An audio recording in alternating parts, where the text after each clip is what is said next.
तिच्याबरोबर होते आणि 2018 आणि 22 ह्या कालावधीमध्ये जर असे प्रकार होत होते तर ताबडतोब त्यांनी तक्रार का केली नाही?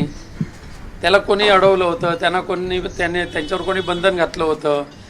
आज 2026 आहे, म्हणजे 22 साली किंवा 2018 ते 2022च्या दरम्यान झालेले हे जे काय असे जे प्रकार आहेत त्याची तक्रार ते 2026मध्ये करतायत. यामुळे दिसून येते याच्या पाठीमागे काहीतरी काळेबेरं आहे.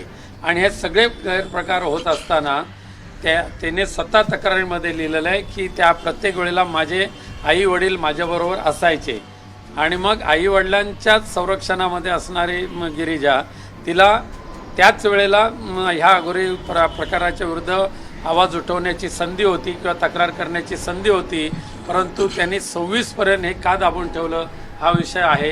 पण त्याचं खरं कारण असं आहे की आता गिरिजा राऊत यांनी DVची सूट फाईल केलेली आहे गेल्या महिन्यामध्ये आणि त्याच्यापूर्वीसुद्धा आमचे वकील आणि त्यांचे वकील यांनी ह्यामध्ये तडजोड करावी DVमध्ये यासाठी काही बैठका घेतल्या होत्या.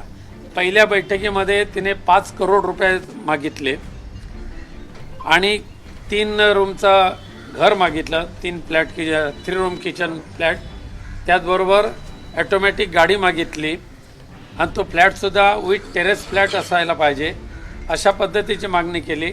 दरमहा 2 लाख रुपये त्याशिवाय खर्चाला मिळाले पाहिजे अशी मागणी केली होती. आम्ही ती मान्य केली नाही.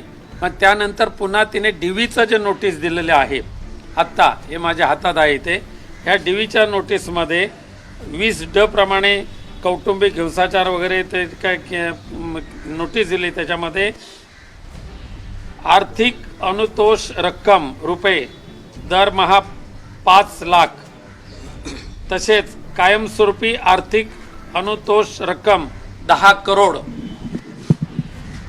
देण्याबाबतचे निर्णय सामनेवाला यांनी द्यावे. त्याचबरोबर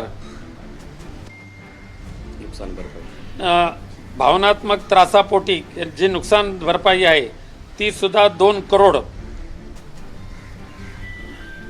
2च ना 2 म्हणजे 10 करोड अधिक 2 करोड 12 करोड आणि मागे एक आहे अजून एक 50 लाख कसल्या तरी आहे.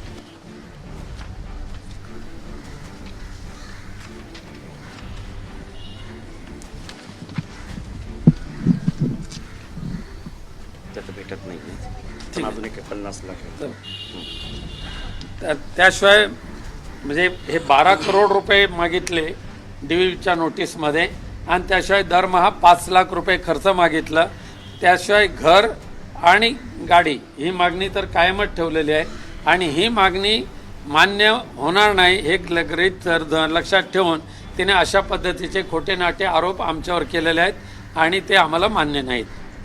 तुम्हाला पोलीस स्थानकाकडून काही संपर्क करण्यात आला? आम्ही ही बाब आता पूर्णपणे न्यायालयाच्या अखत्यारीमध्ये आहे. आम्ही सुद्धा न्यायालयामध्ये गेलेलो आहोत. कापूरवाडी पोलीस स्थानकातल्या अधिकाऱ्यांशी बोलणं झालं, ते म्हणतात की राऊत कुटुंब आम्हाला संपर्क आम्ही करतो परंतु आम्हाला प्रतिसाद देत नाही. आम्ही इथेच राहिलो आहोत आणि ठाण्याच्या सेशन कोर्टामध्ये आमची त्याच्याविरुद्ध जी आम्ही केस दाखल केलेली आहे त्याची नोटीस आम्ही कापूरबावडी पोलीस स्टेशनला बजावलेली आहे.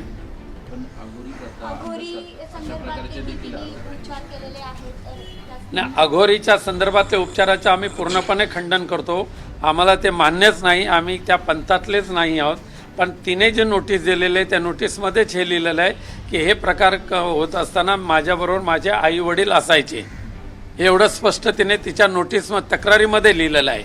मग आई वडील असताना तिने अघोरी प्रकार आईवडिलांनी कसे सहन केले हे सगळे प्रश्न आहेत. त्याचे उत्तर आम्ही न्यायालयामध्ये देऊच. न्यायालयामध्ये आता आमची 23 तारीख आहे. नक्कीच न्यायदेवता आम्हाला यावर न्याय देईल अशी मला खात्री आहे. धन्यवाद. सर, एक हिंदी में फक्त ब्रीफ करा सर, जो केस आपके ऊपर दर्ज हुआ है उसके बारे में क्या कहेंगे? एक केस सरासर झूठा केस है, झूठा इल्ज़ाम हमारे ऊपर लगा गया है. दुर्भाग्य से जिस तरीके से केस की है उस केस में उन्होंने लिखा है कि 2018 से 2022 तक हमारे ऊपर बाबागिरी का ऐसा प्रयोग किया जा रहा था और उस वक्त जब बाबा के पास जाते थे तब तक मेरी माँ और मेरे पिताजी मेरे साथ रहते थे. जब उनकी पिताजी और उनकी माँ उनके साथ रहते थे तो बाबागिरी के खिलाफ उन्होंने शिकायत क्यों नहीं की? ये मेरा पहला सवाल तो रहेगा।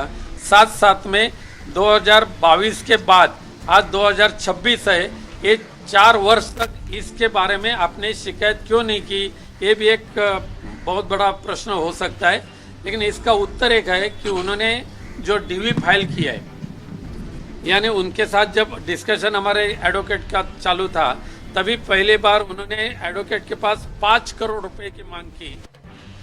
5 crore plus 2 lakh per month किया था। 3 बेडरूम किचन का एक फ्लैट मांगा था, गार्डन विद टेरेस गार्डन के साथ। फिर साथ साथ में